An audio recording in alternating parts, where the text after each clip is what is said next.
The night was quiet. Too quiet for a place like the lake cabin where the wind usually whispered through the trees and water lapped gently at the shore. I had come here to take a break, to breathe, and to leave behind the chaos of my job. To anyone else, I was just another traveler enjoying a weekend retreat. But that calm didn't last long because Karen had other plans. She wasn't content with arguments, disagreements, or grudges. No, she decided to take things one dangerous step further. It started with headlights cutting through the darkness, slow and deliberate, rolling up the gravel path toward the cabin. My instincts sharpened. You don't spend years in federal service without knowing when something feels off. Out stepped men in uniforms, badges flashing under the moonlight. At first glance, they looked like cops, the kind anyone would trust. But the way they moved, the silence in their eyes told me something wasn't right. This wasn't official business, this was a setup. Karen thought she was clever. She thought sending fake officers in the dead of night would scare me, force me to run, maybe even end me. She had no idea who she was dealing with. To her, I was just another problem to erase, just another obstacle in her path. What she didn't know was that behind my calm face, I carried the weight of authority she couldn't even imagine. I wasn't just a guest at a cabin. I was the federal chief. I stood inside, lights off, watching from the shadows as the so-called cops circled closer. Every second they inched toward the door, my pulse steadied, not from fear, but from focus. Karen thought the game was hers to win, but she was already playing on my field. What she didn't know was that her greatest mistake was thinking she could outsmart me here, tonight. At this cabin by the lake, and just as they raised their hands to knock, everything changed. The knock echoed through the wooden walls, sharp and heavy, breaking the silence of the night. I didn't move, not yet. From the outside, the cabin looked harmless, just a place for fishing trips and quiet weekends. But inside, I knew every corner, every creak in the floor, every shadow where I could disappear. Years of training had taught me patience, and patience was what Karen lacked. She thought speed and surprise would rattle me. But it only confirmed how desperate she really was. I thought back to the last time I saw her. Karen wasn't always this reckless. She used to play her games in public arguments, shouting, trying to embarrass people until they gave her what she wanted. But when I refused to bend, when I stood my ground, she crossed a line. That's when she started digging, learning too much about where I went, who I spoke with, and finally, where I stayed. What she didn't realize was that her obsession was writing her own downfall. Outside, the fake officers shifted, their boots crunching on gravel, their voices low. They were waiting for me to open the door, waiting for me to make the first mistake. I could almost feel Karen's presence behind them, somewhere in the shadows, convinced her plan was flawless. She must have thought I was just another name on her list, someone who would crumble under pressure. But there was something she didn't understand. My silence wasn't weakness, was control. Each second they hesitated, each whisper they exchanged, gave me more information. I watched the outline of their uniforms, the way the badges glinted under the porch light. They weren't standard issue. They were copies, cheap ones at that. Karen hadn't even bothered to get it right. The night grew heavier, the air thick with tension. Their hands hovered close to their belts, waiting for the signal. My hand hovered too, steady and certain. Because I knew something they didn't, Karen had just stepped into a trap she built for herself. And all I had to do was wait. The knock came again, harder this time, shaking the door against its frame. I stayed still, letting the sound echo in the small cabin. Every instinct told me not to reveal myself, not yet. The men outside thought they held the upper hand, but I could hear the uncertainty in their movements. They weren't real officers, and the closer they stood to my door, the more their act began to crack. I remembered the first time Karen showed signs of pushing boundaries. It wasn't about rules or respect. With her, it was about control. She thrived on intimidation, the kind that left people second-guessing themselves. At first, I brushed it off, thinking she was just another voice trying to stir trouble. But then, I noticed the pattern. The way she tracked where I went, the way she always seemed to know just enough about my schedule to corner me. By the time I realized how far she was willing to go, it was already clear this wasn't some petty grudge. This was personal. The cabin had always been my safe place, the kind of retreat where no one could reach me. Yet here she was, sending her so-called officers to invade that peace. I thought about the effort it must have taken to stage this act: fake badges, fake uniforms, fake authority. That much preparation wasn't random. She wanted to send a message. And she wanted it to be loud.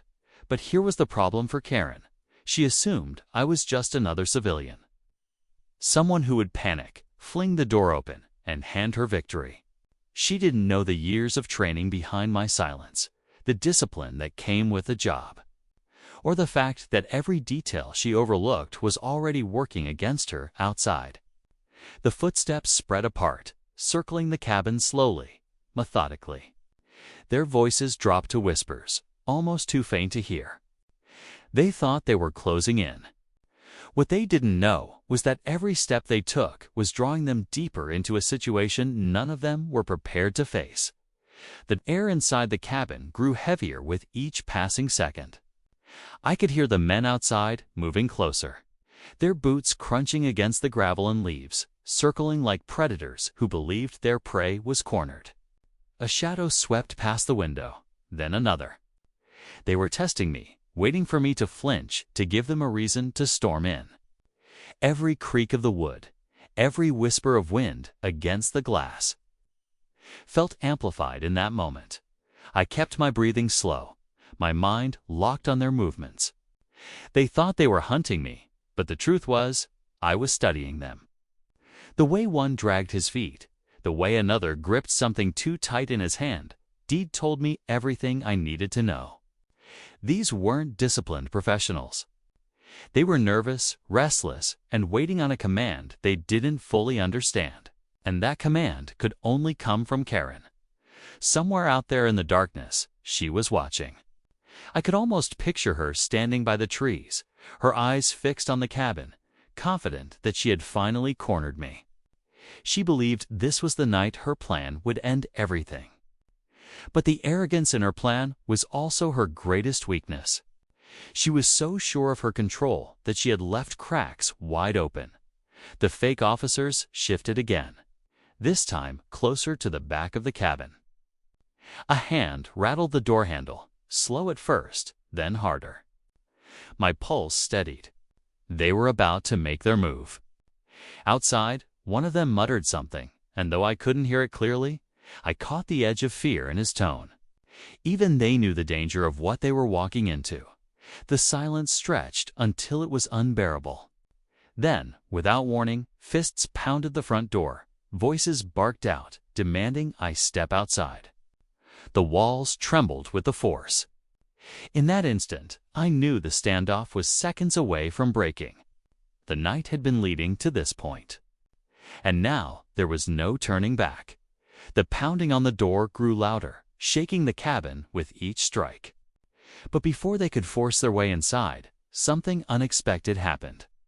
Headlights swept across the trees, brighter and sharper than the ones that had first brought the imposters here. The sound of another engine rolled up the dirt road, crunching, slow and steady, cutting through the chaos outside. The fake officers froze, their fists halting mid-slam, their eyes darting toward the sudden glow.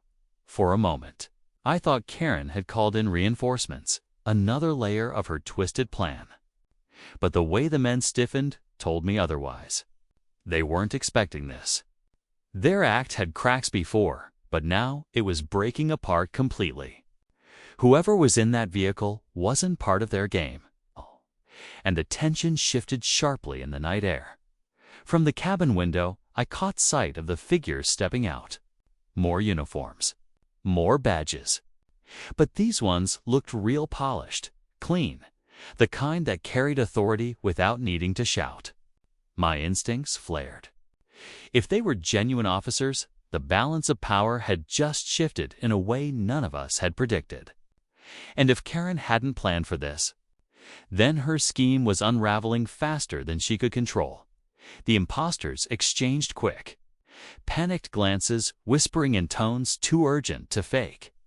I saw one reach for his belt, another edge backward into the trees, unsure whether to hold ground or retreat. They had come here confident, certain they could intimidate me into surrender. Now, even they weren't sure who they were really up against anymore. Somewhere in the shadows, Karen had to be watching this play out. She wanted control, but control was slipping through her fingers. What had begun as her carefully staged ambush was twisting into something unpredictable. And as the real and the fake drew closer to colliding, one thing became clear: the night was far from over, and the storm at the lake cabin was only just beginning. The standoff outside the cabin snapped like a wire pulled too tight. The real officers stepped forward, their headlights cutting across the yard, throwing the fake uniforms into harsh light. There was no mistaking it. Now their badges were cheap copies, their gear mismatched, their confidence draining by the second. One of the imposters tried to bluff, raising his voice and flashing his badge, but the real deputies didn't flinch. They drew their ground firm, demanding identification. That was all it took. The impostor's act shattered. From inside, I could hear the panic setting in. One of them bolted toward the trees, another cursed under his breath, while the third froze, caught between fight and flight. I stepped from the shadows then, opening the cabin door for the first time that night. The cold air rushed in, but I felt steady, every move calculated. Karen's entire plan was crumbling in front of her eyes, and she couldn't stop it. As the deputies secured the fakes, I finally spoke, my voice calm but cutting through the night. "You picked the wrong cabin." Their eyes locked on me, confusion flashing across their faces. And then realization hit. They understood I wasn't just another guest, not just another target. I was the federal chief, and their game was over. But just when the tension seemed to break, the real twist revealed itself. One of the deputies, the one who had arrived last, didn't move with the same certainty as the others. His hand lingered near his holster a second too long. His eyes flicked toward the woods where Karen might be hiding. My instincts sharpened again. This wasn't over, not yet. Karen hadn't sent only fakes. She had planted someone on the inside too. And as the night stretched on, I realized the cabin wasn't just the trap she set for Mitt, was also the place where she planned to turn allies into enemies. The real battle was only beginning. The deputy's hesitation confirmed everything I needed to know. Karen had thought one step ahead, slipping someone into the real ranks to tilt the odds back in her favor. But what she didn't count on was that I had already sensed it.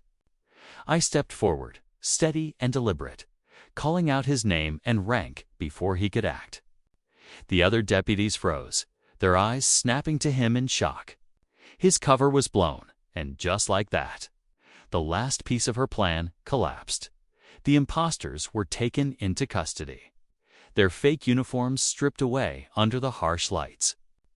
The corrupted deputy was forced to the ground, his betrayal laid bare for everyone to see. And though Karen herself never stepped out from the shadows, her presence was undeniable. She had been behind every move, every layer of deception. But her greatest weapon, secrecy, was now gone. As the night calmed, I finally stepped outside the cabin fully. The lake shimmered under the moonlight, still and silent, as if it had been watching everything unfold. I had come here for peace, and instead, the cabin had become the stage of Karen's downfall. Yet even in her failure, she had left me a message. She was willing to risk everything to break me. That truth carried more weight than the confrontation itself. When the last vehicle pulled away, taking the fakes and the traitor with them, the silence returned. Only this time, it was different. The quiet wasn't heavy with threat, it was earned, steady, almost cleansing. Karen had underestimated the one fact she couldn't change. I wasn't just another target. I was the federal chief, and no disguise, no trick. No false badge could ever change that. In the end, the lake held its calm again. And so did I.